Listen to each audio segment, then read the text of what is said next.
Okay.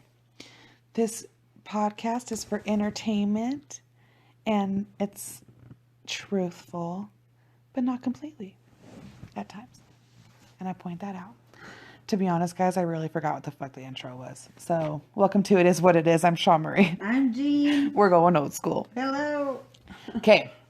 So, first of all, we have to do 2 episodes today because I didn't even state this in the last episode because I didn't want to be too dramatic. But my team's going to the Super Bowl. So, I get next weekend off, obviously, because Jean's coming over to my house and we're going to have a Super Bowl party, which we get to plan after this. And nachos. Ooh, see? Yeah. That's what we need to plan. Food. So we're going to record 2 episodes today. Of course, we're just going to release them on the normal days. Sorry, it's not really eventful for you guys. It'll be all right. It's cool for us. Yeah. Not really for you, but whatever. So we are going to do for this first episode is a bunch of these cases are all still open. So, and one of the cases that we talk about, everything I say is my own personal thoughts because it is a hometown case. I have my opinions on it. So does everybody else in this lovely town. We'll get to that case when I get to it because I just feel like I'm going to be sued already. Haven't even said the name yet. But we're going to talk about a bunch of, well, not a bunch. There's 1, 2, 3, 4, about 4 or 5 missing kids from Idaho. You know, and I just want to point something out. Here, let me move the phone towards you too. It just kind of reminds you how scary it is, how often, and that kids go missing like this. Because you look at the dates at all these, this has been happening forever. Yeah. You know, and Idaho's just a little cute small thing of the world.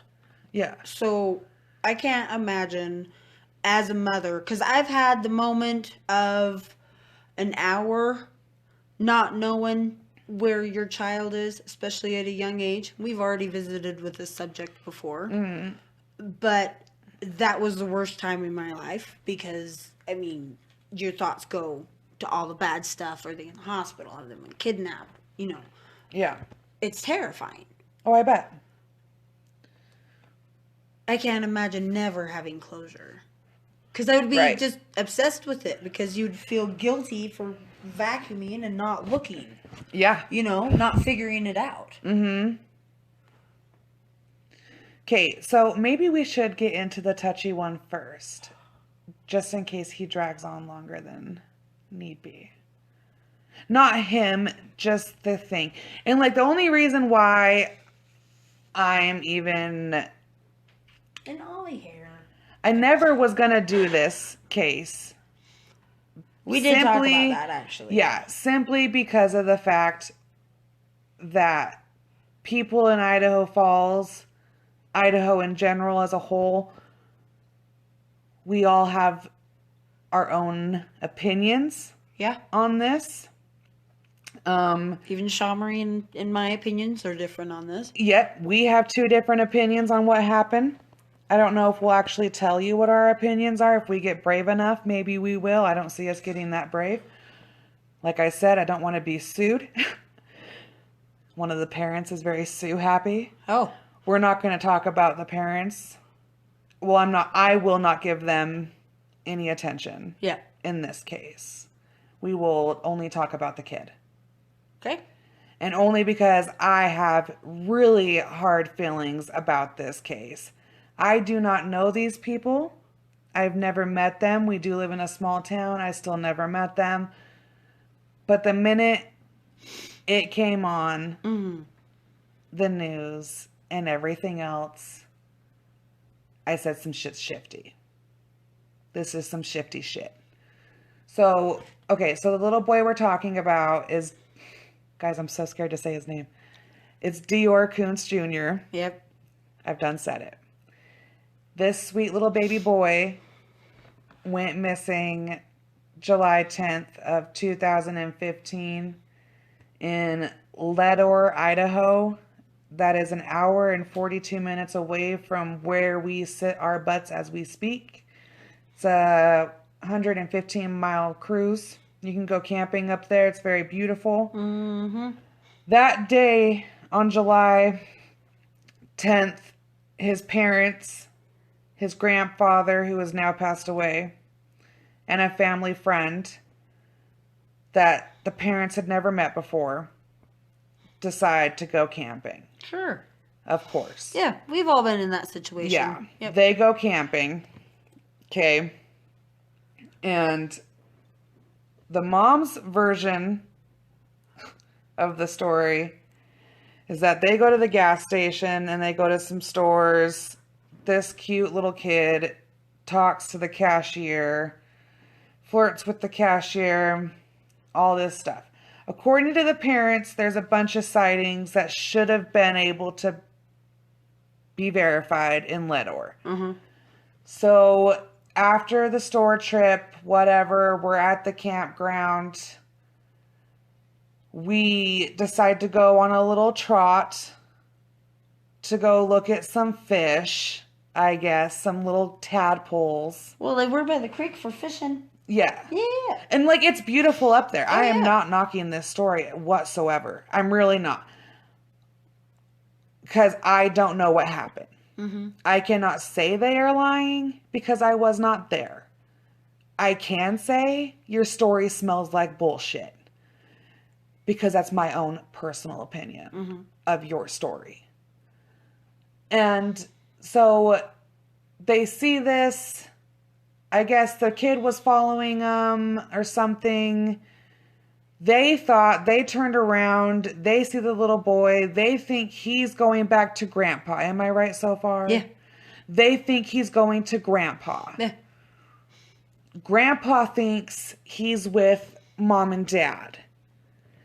Mom and dad walk up the road a little bit. Wait a minute. There's 100. That there was communication. Hey, you got the kid. We're going. Oh, there might have been. There might have been some yelling of like, "Hey, you see this?"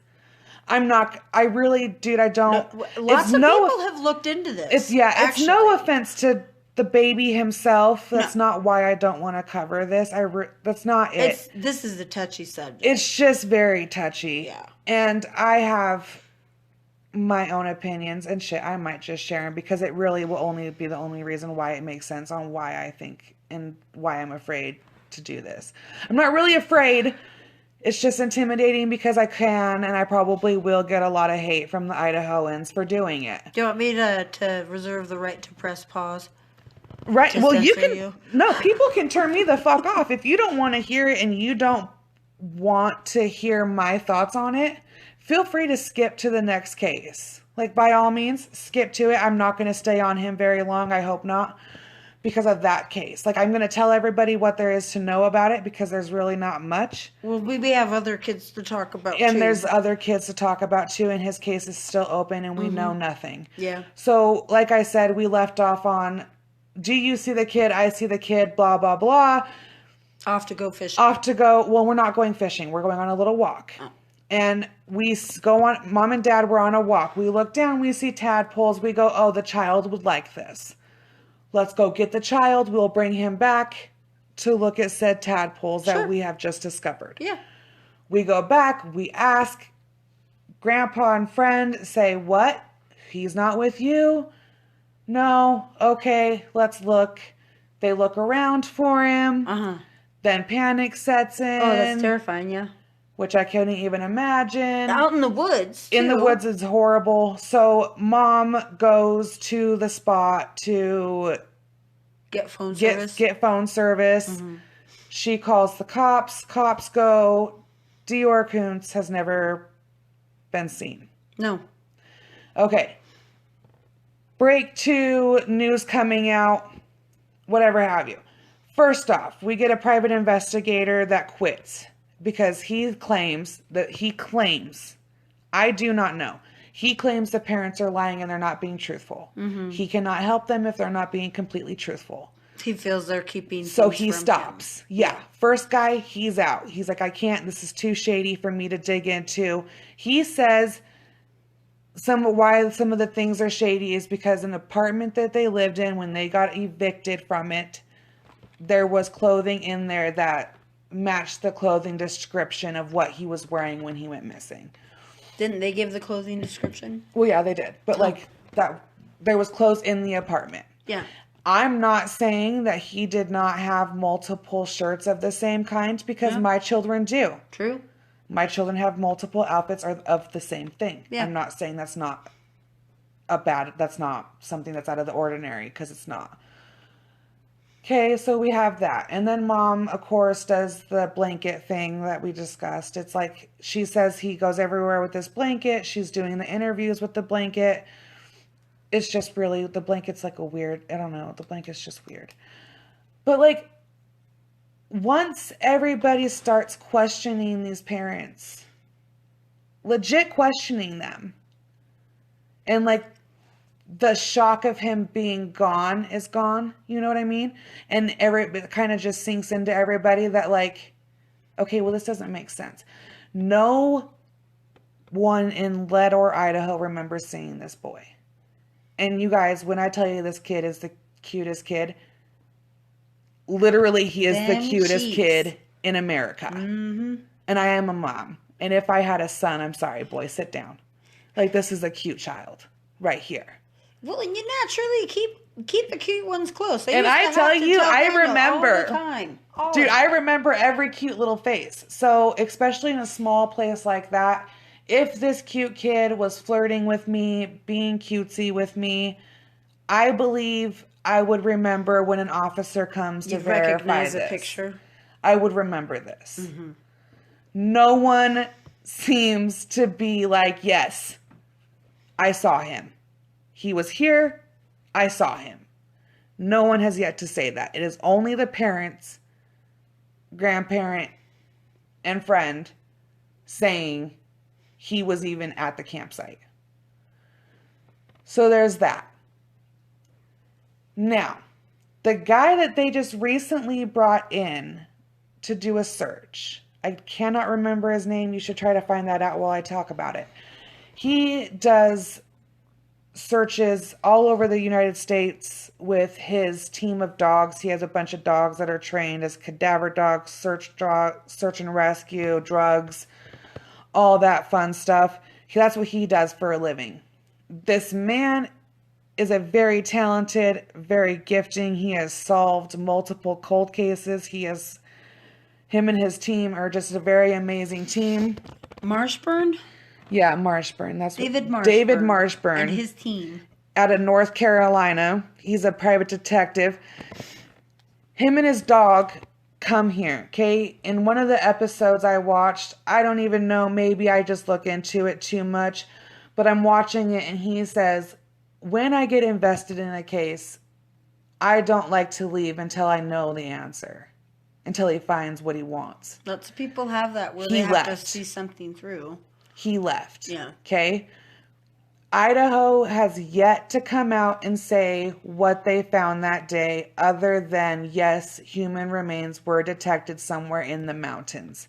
We don't know what. We don't know anything. That's all Idaho has said. We've shut it down. Yeah, but we have a lot of cool DNA labs here. We do. But the thing is, though, is even if, and everybody says, well, okay, if the parents knew what happened, why haven't they turned on each other?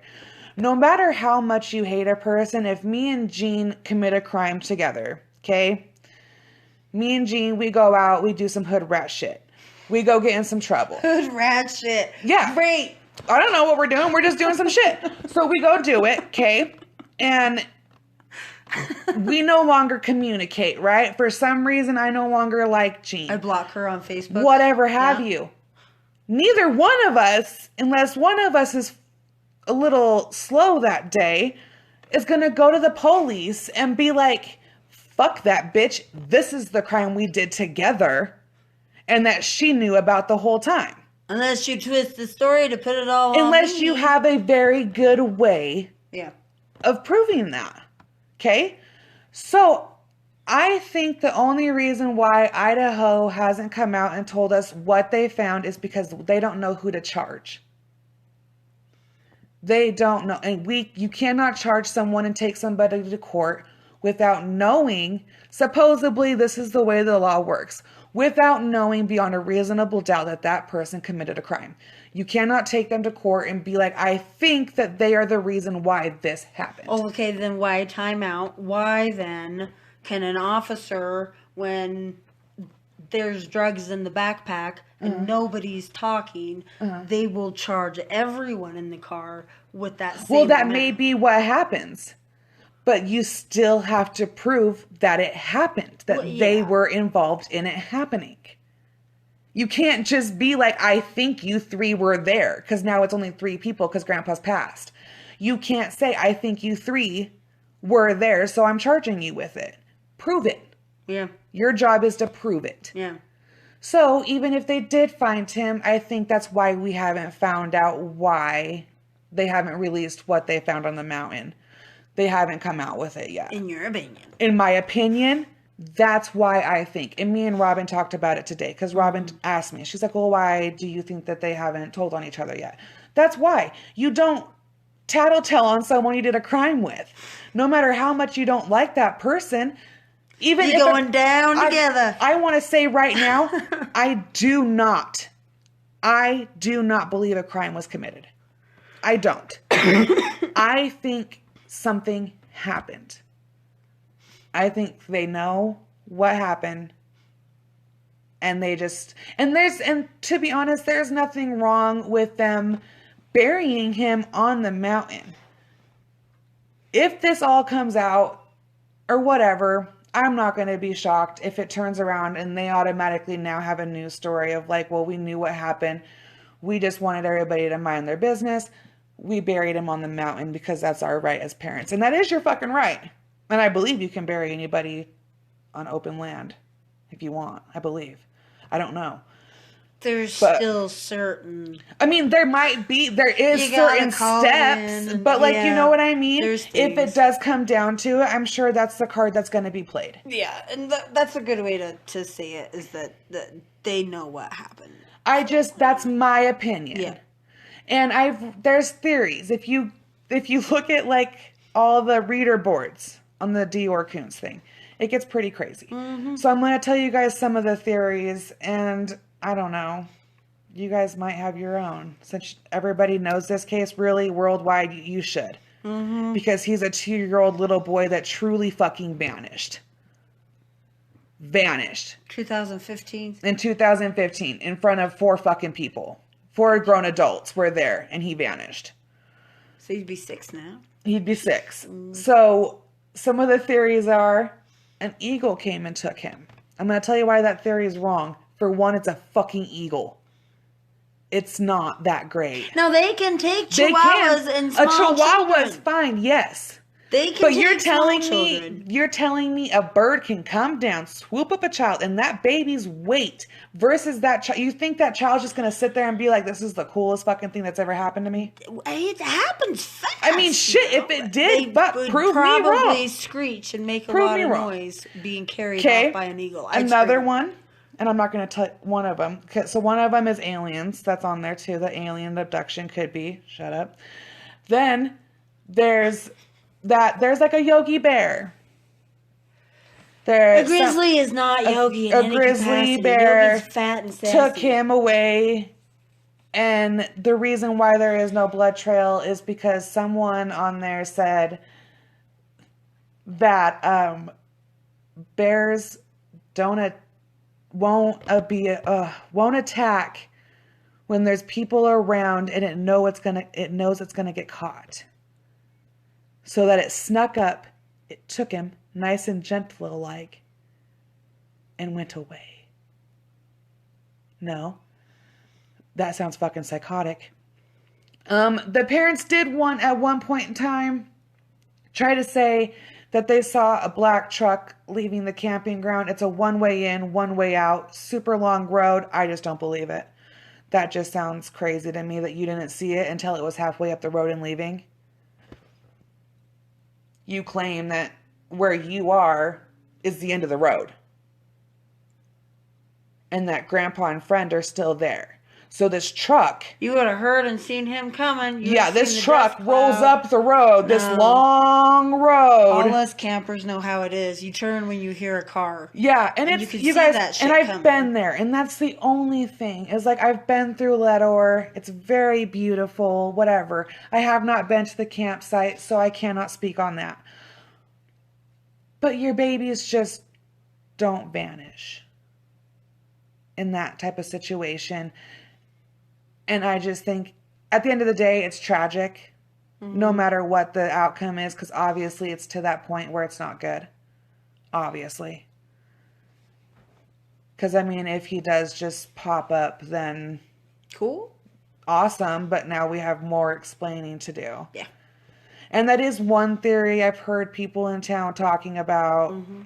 So, I don't know. It's always heartbreaking when a baby goes missing. It's super sad. And my heart does break for them. It does. I couldn't even imagine. But just in my opinion, the answers are all right there. People are just refusing to give them. Because it just doesn't make any sense. None of it makes any fucking sense. And then you have a private detective who got sued for telling the world that they're liars. For slander? Yeah. And that they lied. And I'm sorry, but this man was hired to look into you and to find your baby. And if two detectives come to the conclusion that you know more than what you're saying, there has to be something behind that. And then when one comes out and says, well, when they want to tell us what happened, we will know. But we have to wait for them. That's what it is. I mean, and hopefully one day the rest of the family, the grandma that breaks my heart, will get her answers. Some closure. Her answers. Yeah. You know what I mean? It's for the other family members to get answers, because I think the main two people already have them.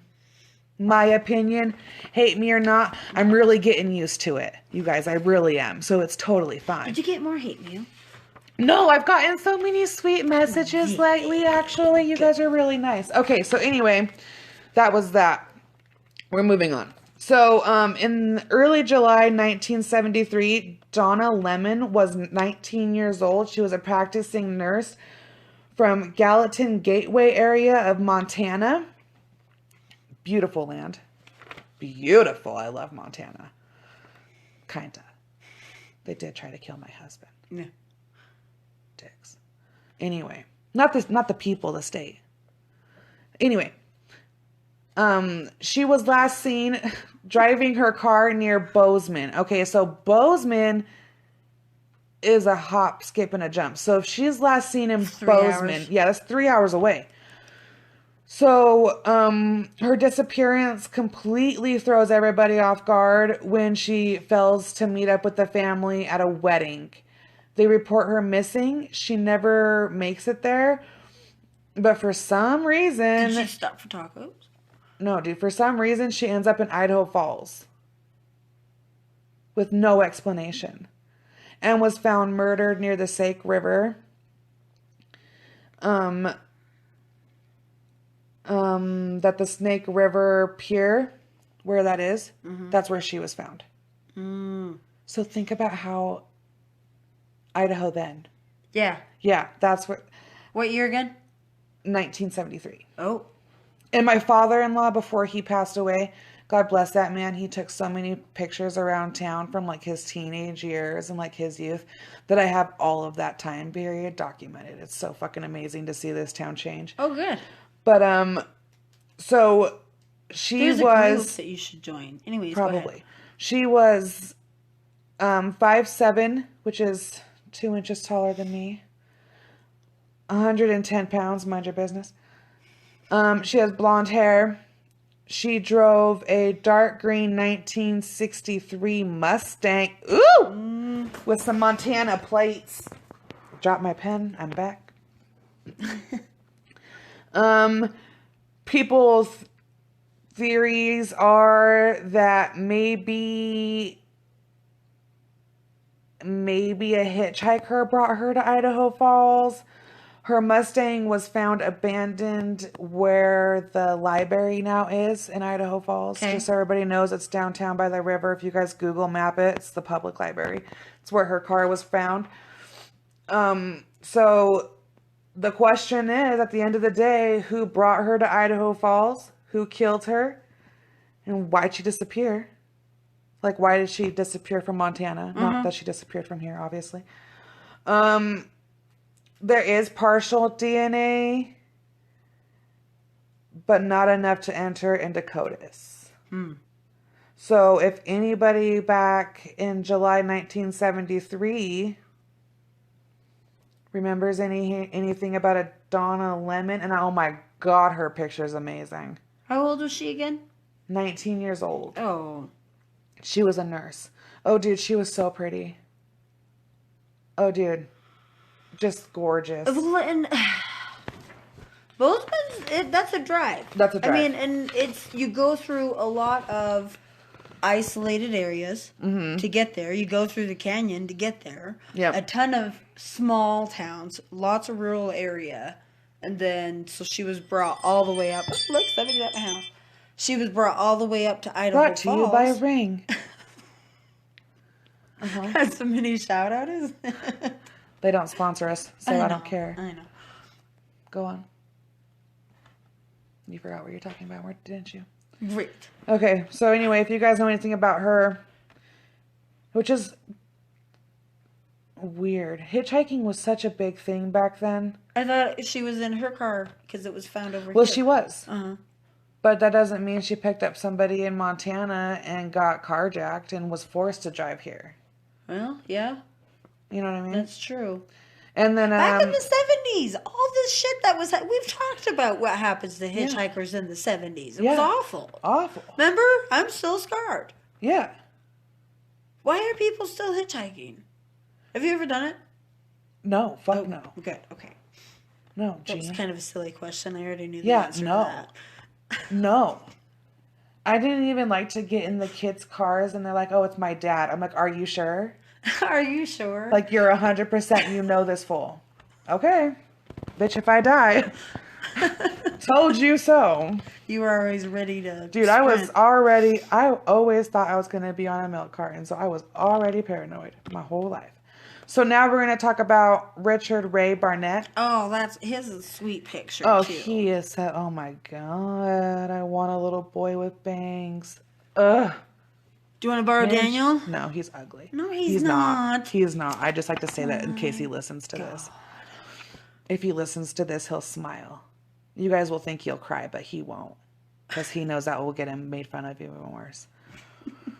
So, that's horrible to say. 2-year-old Richard was visiting his parental grandparents' home on August 31st of 1982. They lived in Hillcrest Farms, an egg and dairy farm in the Grangerville, Idaho area. That's up north, I believe. Yep, up north. The farm was 7 miles north of Grangerville, and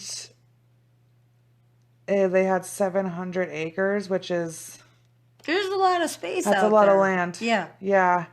He had been staying out there for a couple weeks with his father. His mother was in southern Idaho, which is our part of Idaho. Richard was last seen sitting in a hay wagon, all cute and adorable. Because he's two. Yeah. In front of one of the chicken barns. Cuter. So he was hanging out. Probably having fun. Like a precious moment. Yeah. Cute and adorable. Ugh. While dozens of workers were unloading a delivery of chickens. Yeah. He's never been seen again. His family began searching for Richard only 15 minutes later. Yeah. But no one found any clues to his whereabouts. They called the police at 10:30 a.m. Bloodhounds tracked his scent to the fence line on the northern part of the barn, and then they lost the trail. An extensive 4-day search of the farm, which involved 250 volunteers, turned up no signs of him at all. That many people, they combed every inch of that place. Mm-hmm. His grandparents, Waldo and Martha McCord, were suspects in his disappearance for almost 2 decades afterward. Wow. Martha reported acting odd, although she took a polygraph exam and the results were inconclusive. She and Waldo disliked Richard's mother and wanted someone else to raise Richard. It was a theory that they secretly placed him in an underground adoption ring. In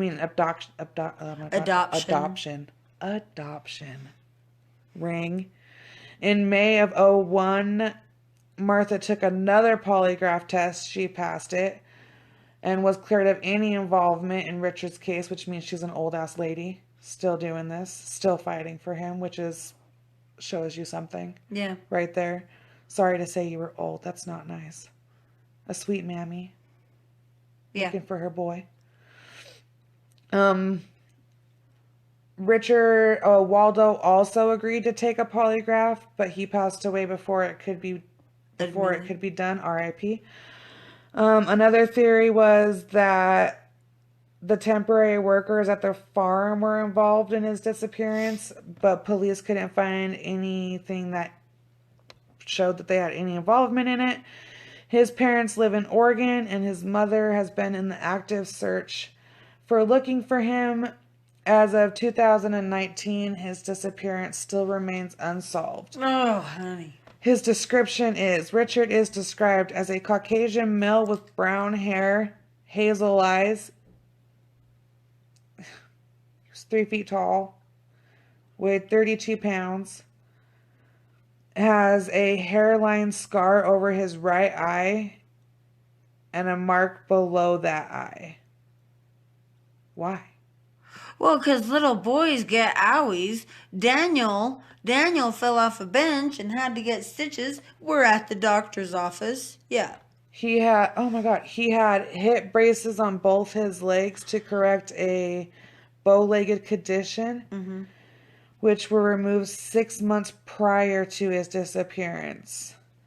He was last seen wearing red and blue coveralls, a pajama top, cowboy boots. Yeah. And his nickname is Ricky. And he's just like the sweetest little thing in the world. He is. Next is Amber Hoops, who disappeared from her grandparents' home on September 14th, 2001.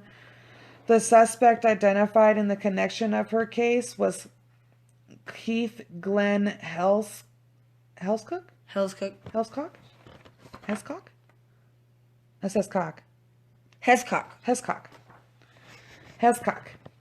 A tool salesman, shot and killed himself following a shootout with police that ended of a 40-mile pursuit through High Kelly Canyon, which, damn.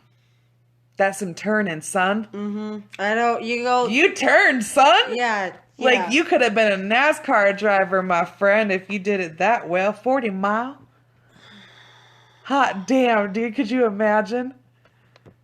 I'm going to pee right now just thinking about it. That one turn, I slow down slower than 20. Yeah, I think I do 5. You crawl it. Yeah, it's a massive cliff. And there's no guard. Is there a guardrail yet? No? Okay, yeah. I don't think there ever has been.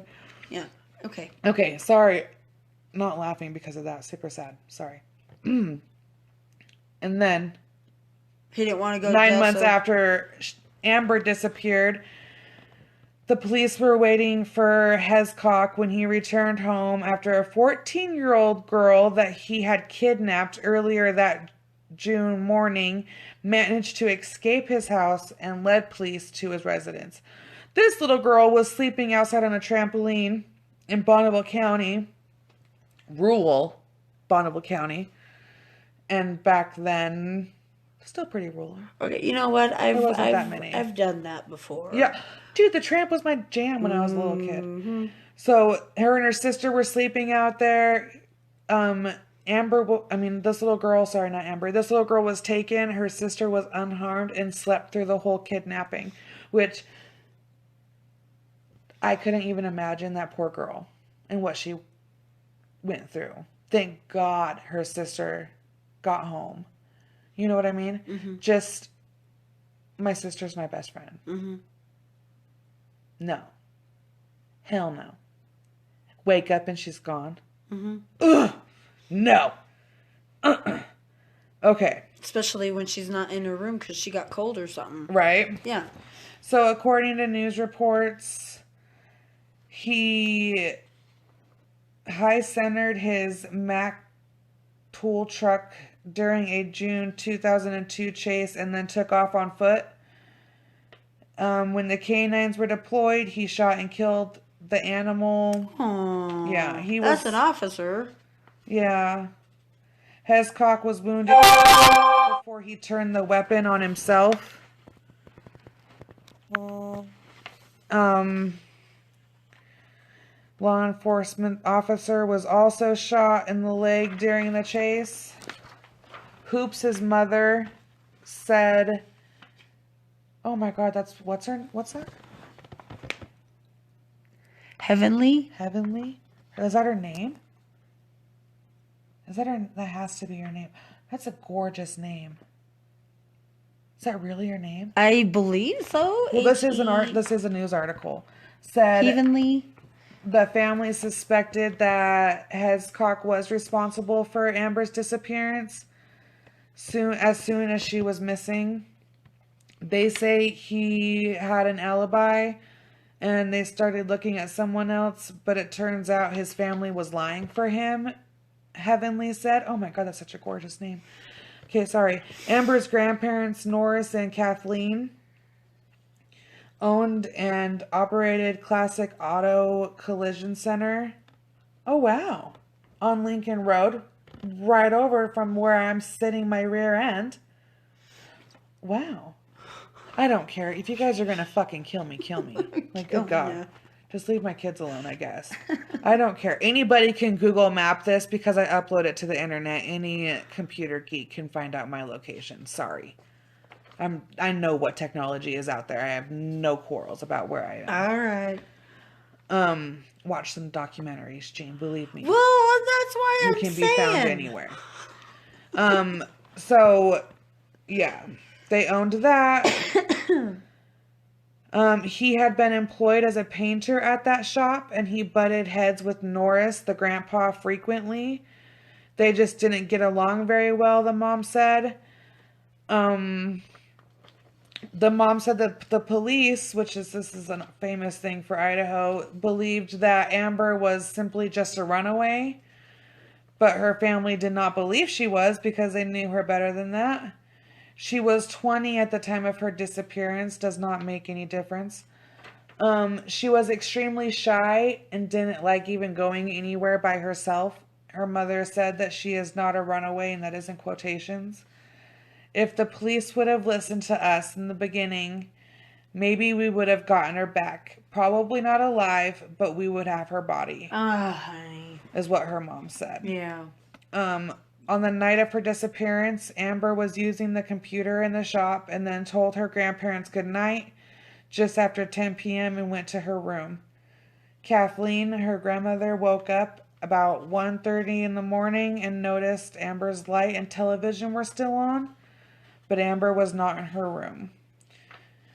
Her grandma woke up her grandpa. Together, they searched the house and the shop, but found no sign of Amber. During the search of the shop, they discovered the company truck was also missing. They called the bag phone in the truck and got no answer. They immediately notified police. The truck was later found within 2 miles of the shop on Lincoln Road. That's probably how he took her out of here, her mom said. It would have been someone who knew the shop, who knew where the power door opener was, where the lights were. Amber worked as a nanny and was extremely close to her little sister Jade Hoops.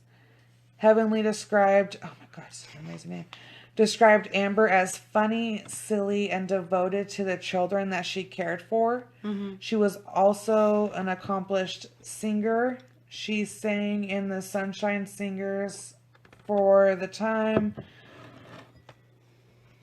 She was from the time she was 4, and a member of the Bonnevettes? Mm-hmm. Sure. Bonneville County Detective Eric Southwick and said that similarities between Amber's case and the 14-year-old girl who escaped from Hancock's home. Hancock was responsible for her disappearance, but with no body and no physical evidence, the case is still considered an active investigation. Southwick said he spends time every week working cold cases where he follows new leads and reviews files regularly. He said that police were convinced early on that Amber was not a runaway. Dozens of employees, relatives, and friends and members of the community searched the area of Lincoln Road and the foothills nearby Bonneville County for weeks, but Amber's body's never been recovered. The family held a memorial service for Amber on the 1-year anniversary of her disappearance. Her mom said, "The first year was just a blur. The way we went through it was on our faith, being able to lean on each other, and the support from our community. People were so wonderful and so caring to our family. We don't need Amber's body. We know where she is, and we know that we will see her again." Her mother described Hancock as weird but likable. She is still Facebook friends with one of his family members, and she believes that his death provides closure for the case. She's quoted as saying, "He is gone. He cannot hurt anyone else. He terrorized his family as well, and he's out of the picture. He cannot hurt them either." Mm. So, that's that one. And now, there's another one. Okay. This one is also from Idaho Falls. Ben Smith is the brother of Linda Diane Smith. Is that right? I don't want to say her middle name wrong. Yeah, that's Dan. Okay, Linda and Diane Smith. Linda Diane Smith. I don't know why I put an Ann in there. It's her little, sorry. It's her little brother. Sorry. Ben is her little brother. Oh, cute. He lives with a great deal of pain and frustration following the abduction and slaying of his older sister in Pocatello. Mm-hmm. In 1981, investigators just assumed that 14-year-old Linda Diane Smith ran away. They never took the case seriously, Ben said. It wasn't until 11 months later when some of Linda's skeleton remains were found, including her skull. The police finally believed Ben's story, that a man had broken into their home and took his sister right from her bed. But the case quickly went cold, and no arrests have ever been made, and no suspects have ever been named. Now more than, I don't even know how many years later, what is that, 1981 to 2022? Oh, 81, so that's 38 years. So 38 years later, no one still knows anything. Pocatello detectives responded to the case. Ben is 100% sure in his stories. He thinks that the two detectives now may be the ones to do it. He, at this time, was quoted saying they're treating it as a fresh case right now. Oh. So, fresh eyes? Yeah. Yeah. He did later on moved to Utah and then moved back to Bingham County. Because the killing happened so long ago, the family says there may be others who lived in the Pocatello area neighborhood in the 1980s that might know something about the case. He puts out a plea to everybody and anybody who's lived in the area that they lived in Pocatello, if you guys knew the Smith family, to get in contact with the police investigators and let them know. So the nightmare begins, he says, in 1981. While Linda was babysitting her brother, he was 9 years old at the time. At 2 a.m., he hears smuffling and screaming sounds, like a struggle. It sounds like someone's kicking. He says, and I quote, "I woke up to see my sister being dragged out of the house." He said the man had her arms around her. He says he runs to the back of the house and tried to stop. The man pushes him away, pushes him to the ground. He says, "Get away or you'll be hurt." The man forces Linda into a van with flames painted on the side. So if you guys know anybody in the Pocatello area back in the 1980s that had a van with flames painted on the side, call the police. A Chevy van? So well, I guess he was 9, so that's pretty good for description. That's amazing. But that's horrifying. Oh my God. Absolutely horrifying. He watched as the van drove off, and that was the last time he saw his sister alive. He ran to the neighbor's house, but the neighbor didn't have a phone. And then that's when it started. Was the neighbor an adult and took over, though? From there? I think. Okay. It says the mother, it says that they were a welfare family. That does not matter. I don't know why they like to put that in articles. It does not fucking matter what your class is. So she was babysitting because mom and dad were at work? Because mom was at work. Well, there you go. Linda and their sister Lori. Oh, the mom was raising him, Linda, and their sister by herself. She was a single mom. Yeah. The family did not keep their doors locked in 1981. No. She had ran away before, but just for a day. Investigators believed it was the perfect recipe for a runaway, and that Linda had taken off on her own. Ben tried to tell investigators what he saw and kept retelling parts of the story because details he forgot he was adding. They came to the conclusion that I was covering up, this is her brother, for her so that she could run away. He says he remembers a man in his 30s with dirty blonde hair. However, the police never have believed anything he said. They didn't take fingerprints. They didn't do anything, said Lori. Hardly anything was preserved from 26 years ago. So what did we say? 30 what years ago? 38. Yeah, this article I'm reading is obviously old. When Linda's clothes were found in a ditch a week later by a city employee, police did not believe she was kidnapped. What the fuck?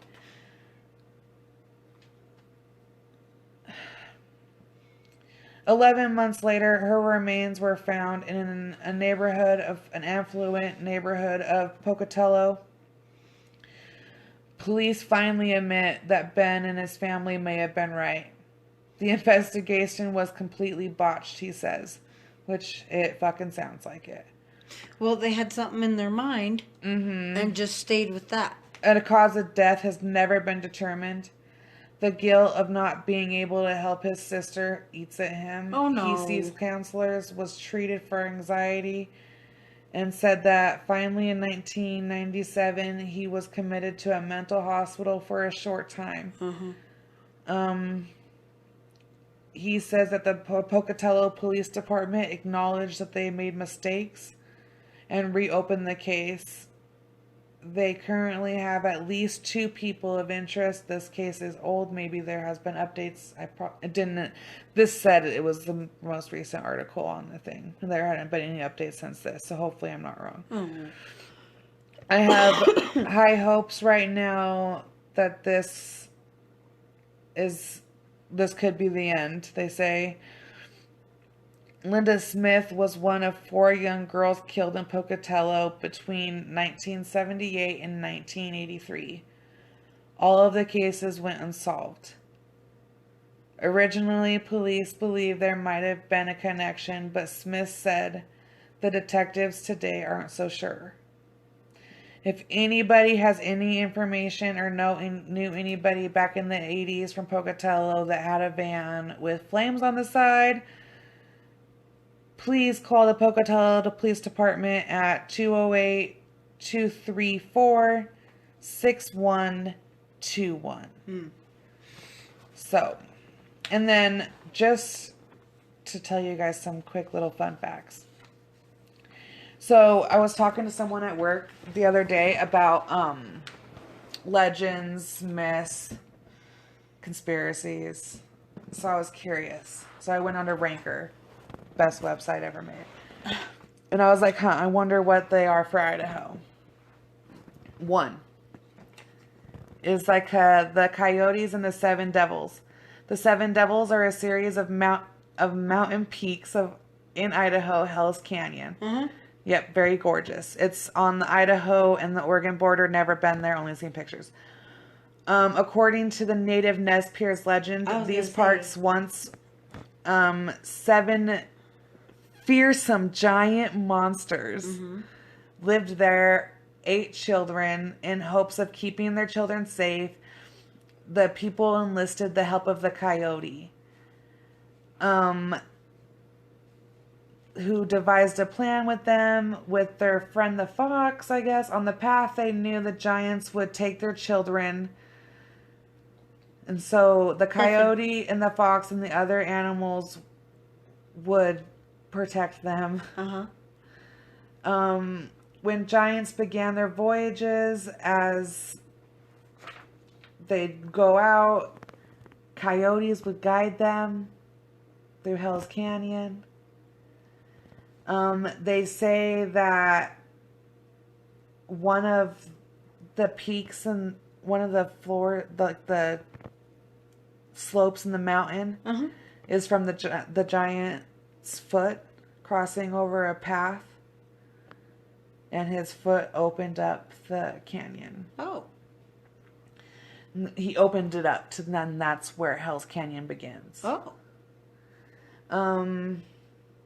To keep other giants from crossing over to attack the village is why they created the wall.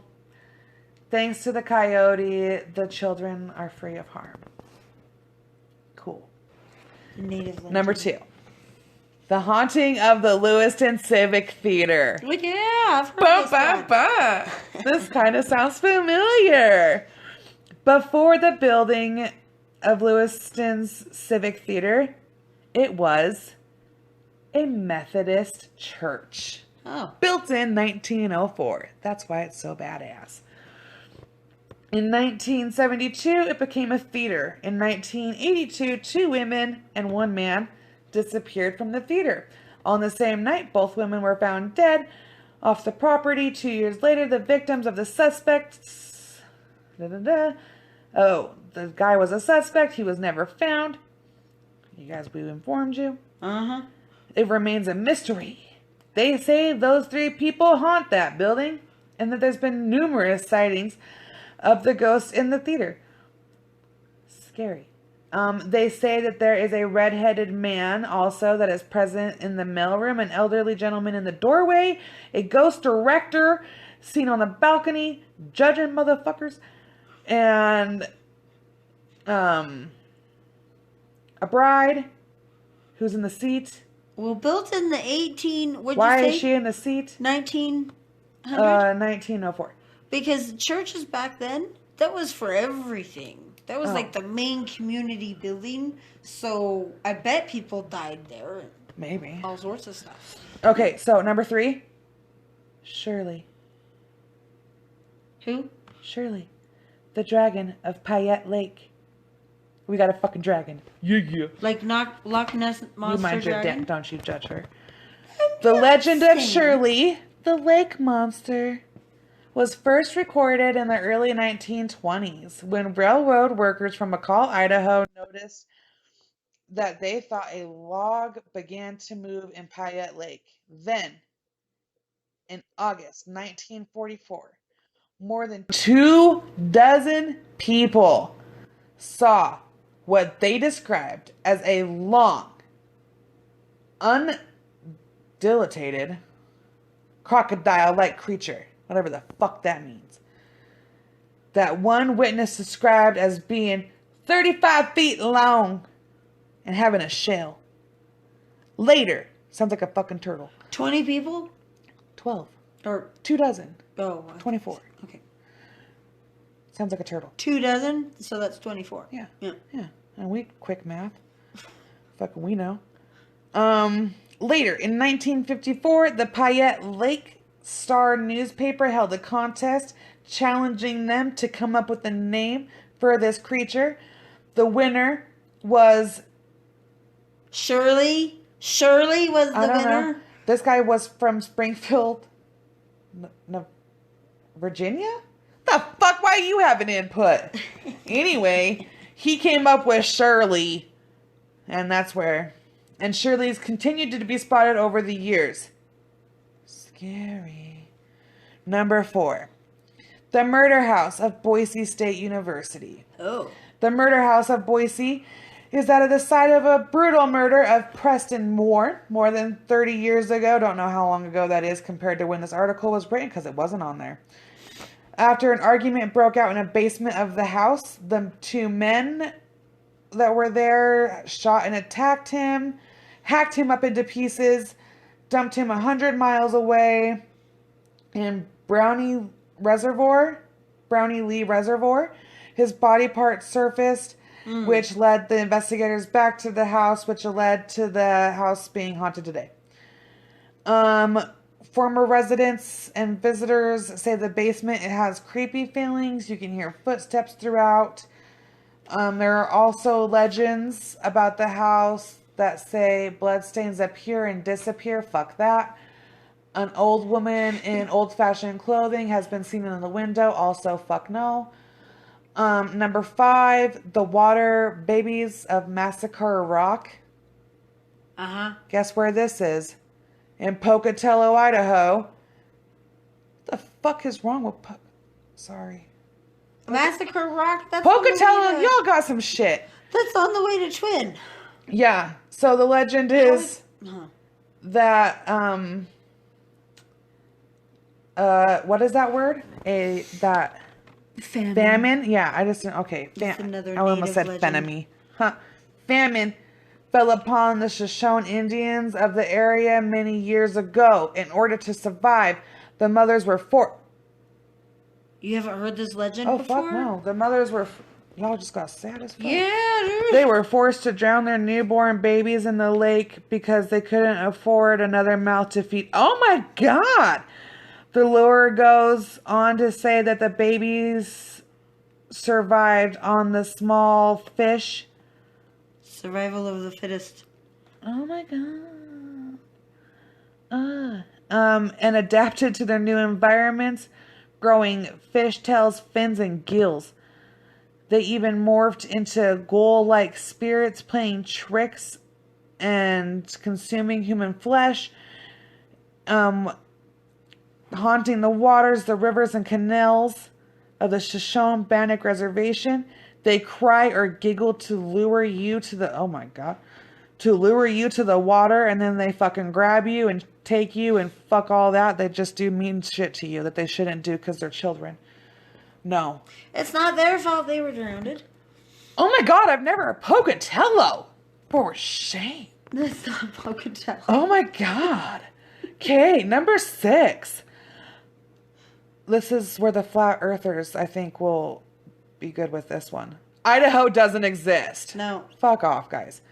One of the best Idaho urban legends is that Idaho itself really doesn't exist. Apparently, there's many people who think that Idaho isn't an actual state. You guys are dumb. The mysterious thing is that is a broken down by out-of-towners is like this.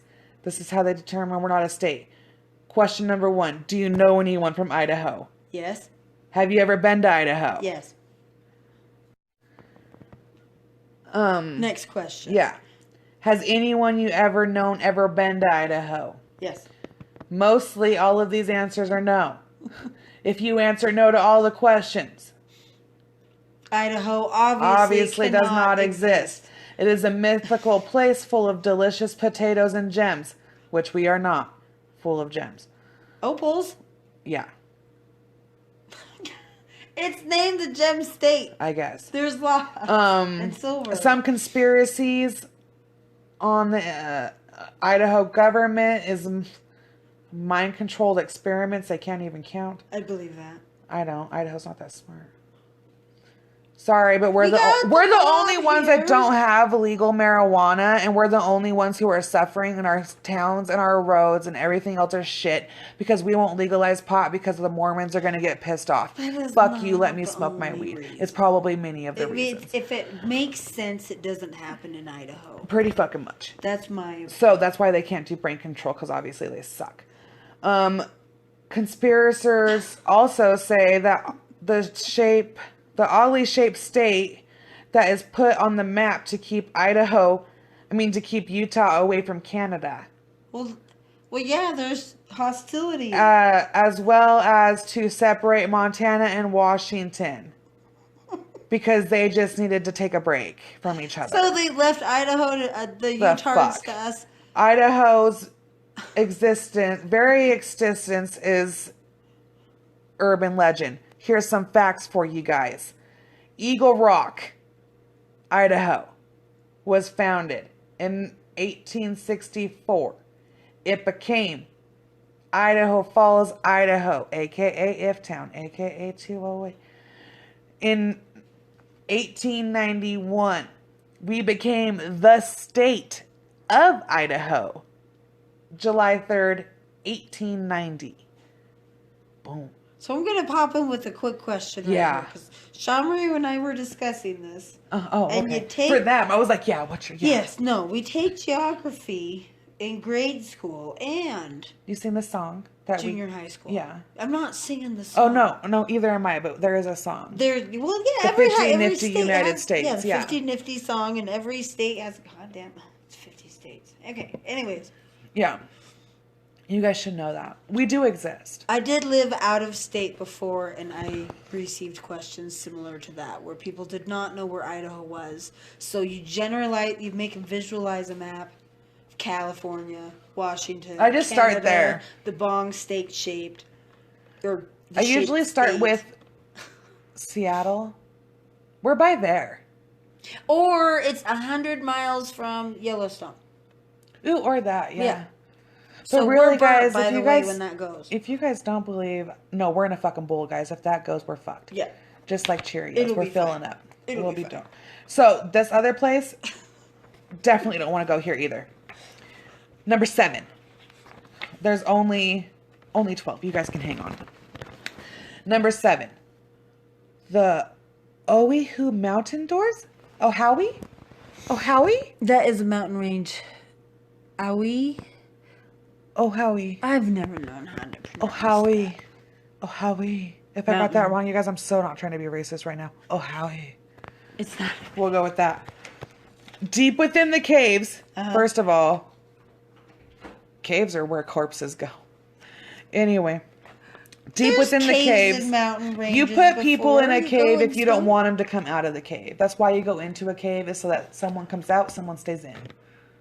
Not everybody goes into a cave for murder. Why the fuck are you going into a cave? Why? Time out from the kids. You go to a cave? I don't know. You go to a cave? I always like to explore shit. How would you? To a cave. Yeah. Have you ever been to Carlsbad Caverns? That's a cave that goes 3 miles into the ground. Yeah, no. You know why you don't go to a cave? Because I'm going to interrupt someone dropping off a body. No. I'm polite. I don't ruin people's days. Didn't they level the entrance to that one cave because of that one reason? Yeah. 7 Mile Cave? Yeah. By the way. Because someone got disturbed. Go ahead. When they were trying to dispose of their person. Someone was interrupted. Not okay. There's lots of So stuff. anyway, back to the dwarves. In these mountains dwell evil little dwarves. Yeah. According to the Shoshone I'm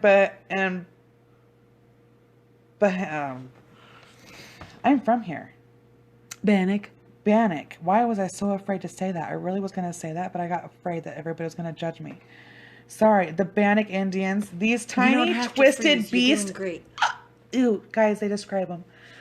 These tiny twisted beasts stand 2 feet tall. Fuck you. No, they can do a lot of damage. That's they can too run small. run into your car and like. They have long tails. Ew. And they eat children. Oh, why do they always eat kids? Everybody eats children. All the before you get carried away by a baby devouring little terrorist. They might eat an elk too. Yeah. So they take you and an elk? Fuck. They gotta feed their family. I guess. One of the dwarves have been described as being, completely naked. Aside from the dead elk he had wrapped across his back. So he's 2 feet tall. What kind of elk does he have wrapped around his back? Obviously a boy at that point. And so these guys are strong because an elk, especially a full-grown elk, is about what? 700 to 1,800 pounds. Sure. He's 2 feet tall. The size of your couch, honey. Okay? Sometimes. That's not too all much. elk. Not all elk. Too much. It's more than 20 pounds. Oh my God. Ugh. You guys, I can't even. If you can even identify these little guys, you guys got away scot-free. Just look for the long twisted tails that they wrap around their bodies. Ugh. If you already got your tail wrapped up, bro, I'm too close. Have you ever been like hit with like an iguana tail or something like that? Jean, I'm picturing it something like where it's like whip. When will you learn? I don't go around things that one I've seen eat people in a movie, a show, or seen on 1,000 Ways to Die, or anything like that. I don't fuck with you. So when do I approach you about going with me to the Idaho State? They're having the Idaho State. Didn't we already talk about that? So I said I'd go. Prison tours. Yeah, I already said I'd go to that. Okay, all right. I'm down with ghosts. Just like I've always wanted a ghost experience, but like a nice one. I don't want to come across like a 2-foot little motherfucker that I'm not. Sometimes you can't decide what happens to you, babe. It's how you react and handle that shit. No. Yeah. Okay, so I guess we're gonna go to another. We're going to a lake. You handle the dwarves when they come. No. Is that even a good word? Dwarves? Dwarves. Is that? Yeah, haven't you seen Lord of the Rings? Yeah. Okay, so we're talking about mythical, like, okay, Dwarves. so, okay. Yeah. Y'all can't fucking hate on us. Well, and the brownies and the fairies, like when something goes off your cabinet and you know that you had that on your cabinet and then it comes back. Yep. Yeah, they're fucking with you. Yeah, for sure. So, okay, this is the legend of the Spirit Lake. Why do you have so many creepy lakes? Oh, this is a good one. According to the... How the fuck do you know all of these? You haven't heard some of these legends and ghost stories? No. Because I'm a history buff. Okay, well then what's this place called? Spirit Lake? Yeah. Kootenai. The Kootenai? Kootenai. Kootenai! Kootenai Indians. Kootenai! It's up north. Okay. You've been over by Spirit Lake. I have. According to the Kootenai Indians... Ooh. Kootenai, maybe? Anyway, Kootenai. Maybe. Kootenai sounds better. Legend, a young Kootenai maiden once fell in love with a brave... warrior? What? A warrior? Yeah, a warrior. Mm-hmm. However, the chief entailed for the tribe... I don't even know. Oh, they were threatened for war. Oh. He was not allowed to marry the maiden.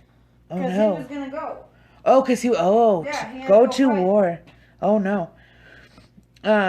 making it impossible for him going there was making it impossible for the young lovers to get married. Oh, since the star-crossed maiden and her brave knew they could never be married, they made a suicide pact to tie their wrists together. Oh my God. Symbolically of their internal union. Fuck you. Internal union, and jump off a cliff into Spirit Lake. I love Eric to hell and back. You are going to jump off that cliff. No, yes, you're by yourself. By yourself. I can't swim. You're handcuffed to him. You're going down. By yourself? I ain't going to go on 3. Like, you're going to straight make me puss out, bro, right here at the end, because I ain't going. If you are handcuffed to Eric, I'm pretty sure he ain't going to go. Wherever your ass is going. No. He just forgot to tell you about the bungee because he wants you to shit your pants, maybe. Oh, God, no. Legends of these spirits lived on. You can hear their muffled cries. Nope. Floating up from the water. Nope. Okay, but maybe they're, like, doing it, and so that's why they're cries? Muffled cries because they're fucking in the water, Gene. After they jumped off where they probably broke their legs and they couldn't get out. And they just drowned. It's a really pretty lake and it's big. Sure. It's big, Pocahontas did a way better story about this. She did a swan. So you can hear their muffled cries, and even claims that on moonlit nights they can be seen gazing across the lake in a fucking canoe. The fuck out of here. Jump. No. Intertwine. No. You guys are out of your mind. I get love is love. Well. And like Romeo and Juliet, get it. Cute story. Whatever. Art thou Romeo? Really? You know what I mean? Like. Well, you'll see. You have 2 girls coming up when Well, I love a dude, you know what I mean? But like, if my mom was like, you can't be with Eric, it's more like, well, fuck you. I'm not going to go, but like, kill yourself with me. What the fuck is that going to do us? Okay, but wait Afterlife, a minute. reincarnation, whatever, A really manipulative guy, though. And I don't think that was pure love. They really thought they... I believe in that shit, maybe love. they are. Maybe, I don't know, guys. I've never been to the other side. If you make my cousin go with you on any stupid cliff jumping shit, girl, we'll do a GoPro. So help you, because I'm going to tell you right now, that shit ain't about to go down. Dumbest shit I've ever heard. Do not do that. Run away. Be grown. Fucking leave. Do what you want. Love whoever. Be free. It is a legend, so hope to God it's not true, because damn. Legends are based on stories. This one I can get behind. Number 9. God. The fish woman of Lake Coeur d'Alene, Idaho. It's over by Spirit Lake. Maybe she's cheating, or he's cheating on her. Ooh. Maybe oh, shit. If one of the Idaho That's bad. I'm sorry. legends should be taken seriously, yeah, it is this one. Do not, it says, swim in the lake of Coeur d'Alene. It's a godforsaken lake. And that if you go there, not only has a mysterious fish woman been living here for a while, she's put up residency, but it also houses a horrifying monster big enough to lift boats right up out of the water, and it has been seen on multiple occasions. I've been there. It's huge. They didn't see shit. No, the lake is huge. And that's what I'm saying. Is like, where on there did you see it? Yeah. It is too big. You just did not. Well, people live out on that shit, so maybe those they lucky saw something. rich fuckers. Because God, is it beautiful. I know. The picture I posted of us, that's Coeur d'Alene Lake. It's huge. Can I just say that, I mean, we're still here. Because we didn't go swimming, had a little, We didn't go swimming. I know, but another time when I was with the family. You did? Kids. Well, yeah. Oh, see, the mermaid didn't get you guys. She's there, We stayed by the shore, though. So I guess I didn't jump off no boat in the deep side. So I'm not saying it's not this true. fish woman will lure you. Now, who's this fish woman? Why is she so mad? She's just a fish woman. They don't know. She just lives there. She's just been seen. Oh. I'm hoping that she's some hot chick who just like... She homeless or? Coerces you into the water and does like the titty shake. The sirens? Yeah, you know, like the titty shake. Ah, and then dudes go. She just kills dudes. I mean, if you got a man you don't like, go swim in Coeur d'Alene Lake. Number 10. This is I'm gonna have to have Jean read this one because there's a lot of big words, folks. I just don't know. Read number 10. Out loud. Oh, good. To the class. I was. Okay. Okay, number 10 I'll find the lighter. is Idaho is a government testing ground. Found it. As strange it is to hear that some think Idaho doesn't exist, apparently for people inside Idaho. Apparently the people inside Idaho are big on conspiracy theories about what's going on within their state as well. Well, kind of. Yeah. We just believe they're corrupt. Yeah. Well, there's a lot more shit that you're not allowed to talk about. Nonsense. Okay. For example, the idea that fluoride in the water was a tool for mind control flourished after fluoride was added to the water supply in Lewiston, Idaho in 1947. Get out of Lewiston. Some of the people of Idaho, like those in the broader fluoride conspiracy community, feared that there was something more than fluoride in the water. They believe that the guise of warding off tooth decay is just the government's attempt to medicate them, perhaps to convince them that Idaho is really a state. Fun. Oh my God, it still goes on. Yeah. Jesus. You thought I was done? I thought it was done. Okay, Paranoia grew in the late 90s after reports of a strange fibrous tissue falling from the sky came flooding in. Allegedly the tissue wasn't toxic, but around the same time it suspiciously showed up. So did a small epidemic of collapsed lungs, which was evidence enough for some that government testing via chemtrails was happening. Oh. What? When the fuck did that happen? Thought you knew everything, Jean. Anyway, go on, Jean. That's a little far-fetched. Don't put me on a pedestal. Okay.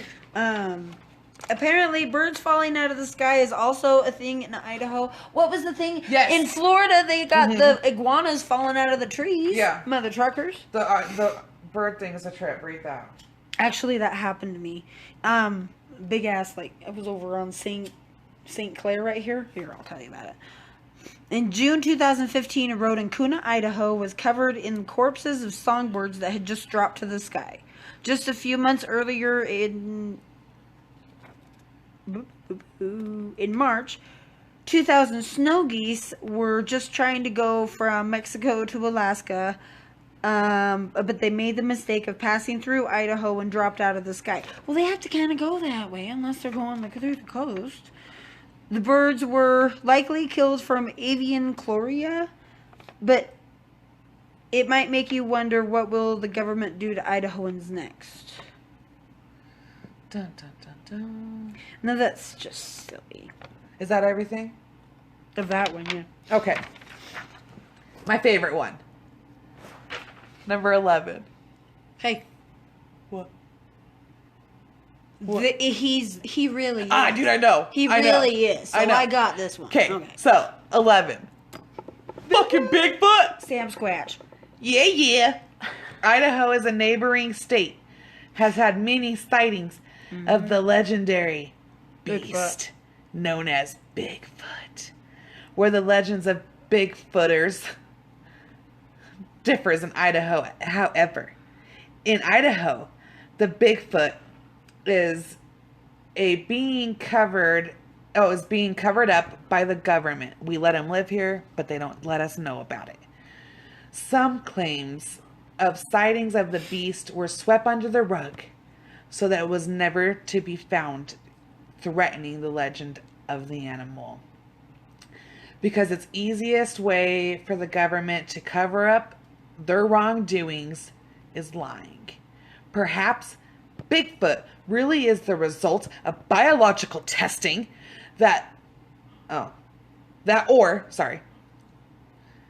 of too much fluoride and a heaping dose of mysterious sky tissues consuming in a government vacuum fucking leaked out somewhere, got somebody, made a Bigfoot.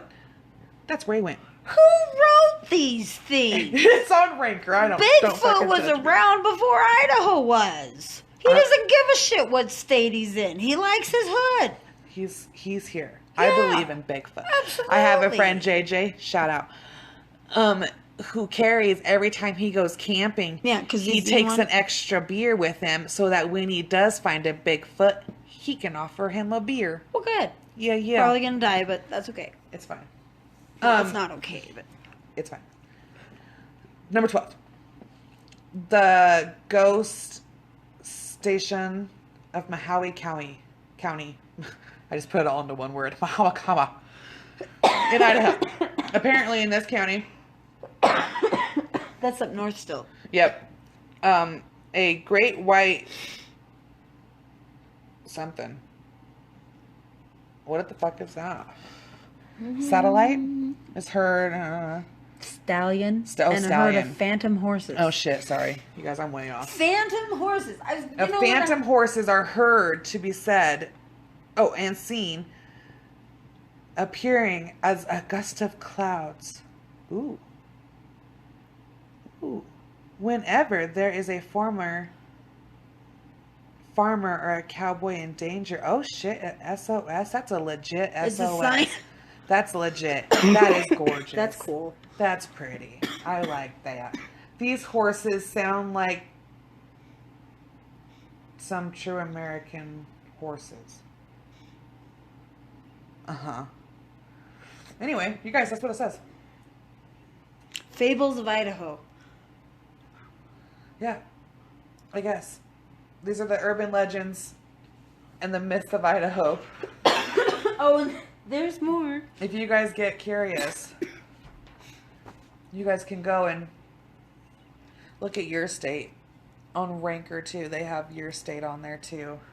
You guys can go see what your weirdness is about. Embrace it. So we'll see you guys when we see you guys next. You guys can follow us on Twitter at itiswhatitis at 208 because that's where we're from. On Instagram, it is what it is pod19, all one word. On Facebook, it is what it is a true crime podcast. On YouTube, it is what it is a true crime podcast. So subscribe, like, review. Don't be a douche. Keep sending me your sweet little messages. I try to message everybody back because I have no life. So I'm here for you. That's not true. It's very much true. I'm here for you. So yeah. And we'll see you when we see you. Yep. Peace the fuck out. Thanks, guys.